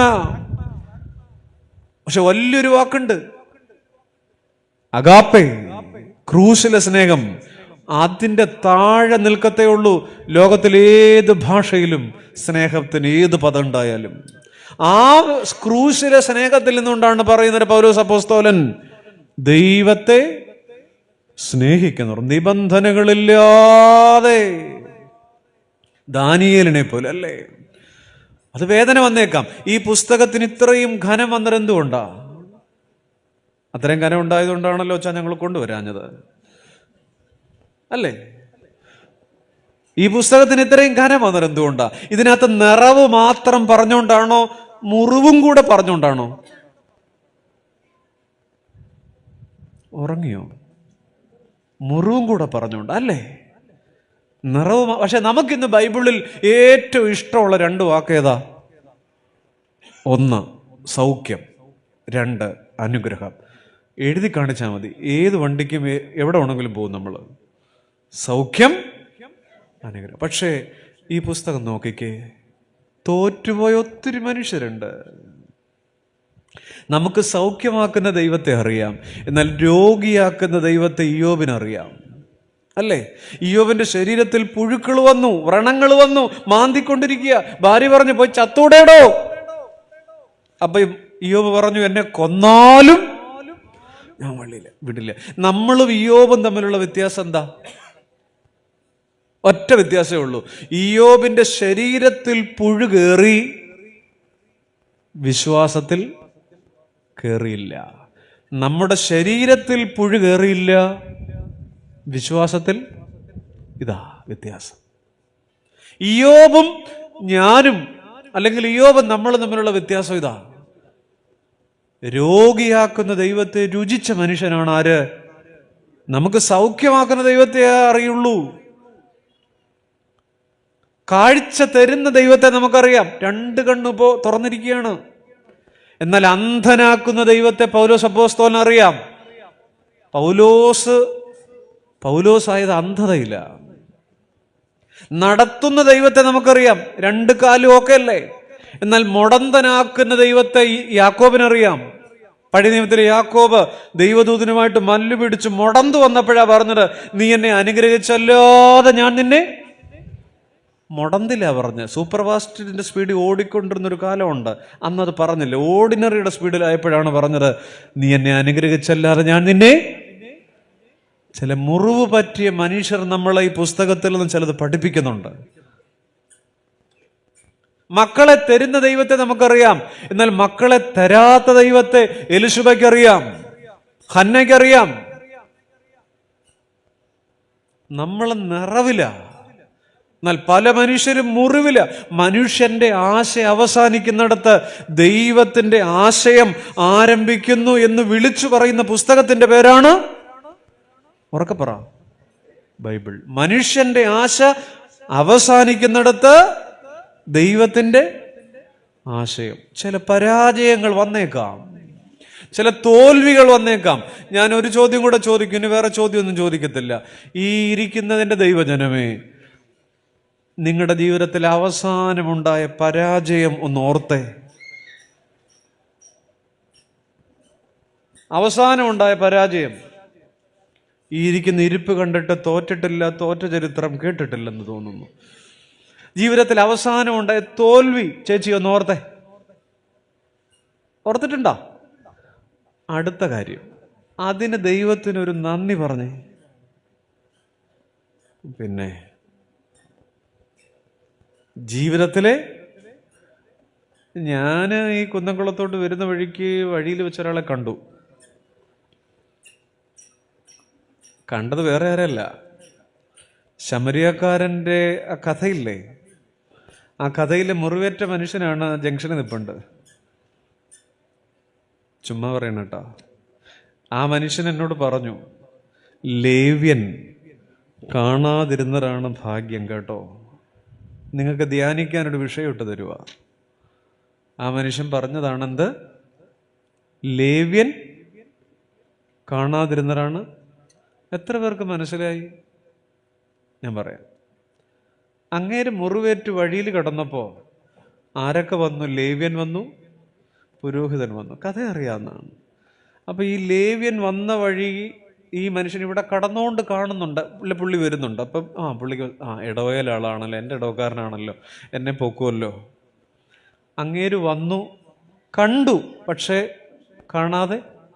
ഭയങ്കര വേദനയാണ്. ഈ കണ്ടിട്ടും കാണാതെ പോകണത് ഭയങ്കര വേദനയാണ്. പിന്നെ പുരോഹിതൻ വന്നു, പുള്ളി പോയി. അവസാനമാണ് ആര് വന്നത്? ശമരിയക്കാരൻ വന്നു. ഈ ലേവ്യൻ കണ്ടിരുന്നെങ്കിൽ ഇത്തിരി ഡെറ്റോളും പഞ്ഞിയും കിട്ടുള്ളായിരുന്നു. ശമരിയക്കാരൻ കണ്ടതുകൊണ്ട് എന്ത് കിട്ടി? രക്ഷ കിട്ടി.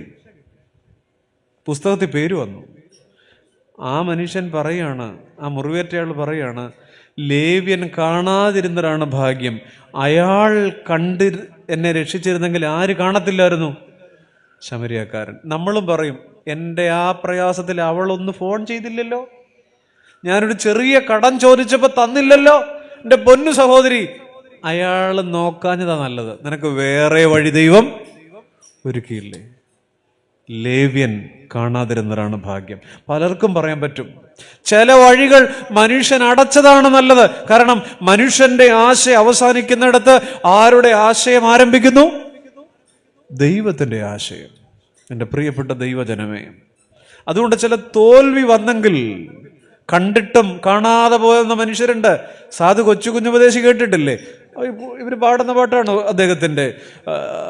ഒരു വൈകുന്നേരത്ത് അത്താഴത്തിന് ഇത്തിരി വകയില്ലാതെ വീടിൻ്റെ ഉമ്മറത്തിരിക്കുമ്പോഴാണ് അകലത്ത് നിന്ന് ഒരാൾ ശീലക്കുടയുമായി വരുന്നു. 4 അണ കടം മേടിക്കാമെന്ന് വിചാരിച്ച് ചെല്ലുമ്പോഴേക്കും ആ വന്ന പരിചയക്കാരൻ ഈ കുട മറച്ചു പിടിച്ചു പോകുന്നുണ്ട്. അത് നമുക്ക് പരിചയമുള്ള പരിപാടിയാണ്. നമുക്കിപ്പോൾ കുട ഇല്ലാത്തതുകൊണ്ട് മൊബൈൽ എടുത്തിട്ട് ഇല്ല പുള്ളി മൈൻഡ് ചെയ്യാതിരിക്കാൻ വേണ്ടി എന്നെ വിളിച്ചായിരുന്നോ ഞാൻ എന്ന് പറഞ്ഞിട്ട് നമ്മൾ പോകും. ഇല്ല പുള്ളി മൈൻഡ് ചെയ്യാറങ്ങ് പാലോ അല്ലെ, കള്ളക്കോൾ എടുത്തോണ്ട് പോകും നമ്മൾ, അങ്ങനെ പറയാം. അപ്പൊ ഈ ശീലക്കുടയും മറച്ചിട്ട് ഈ പരിചയക്കാരൻ തന്നെ കണ്ടിട്ടും കാണാതെ പോയ ഒരു പോക്കുണ്ട്.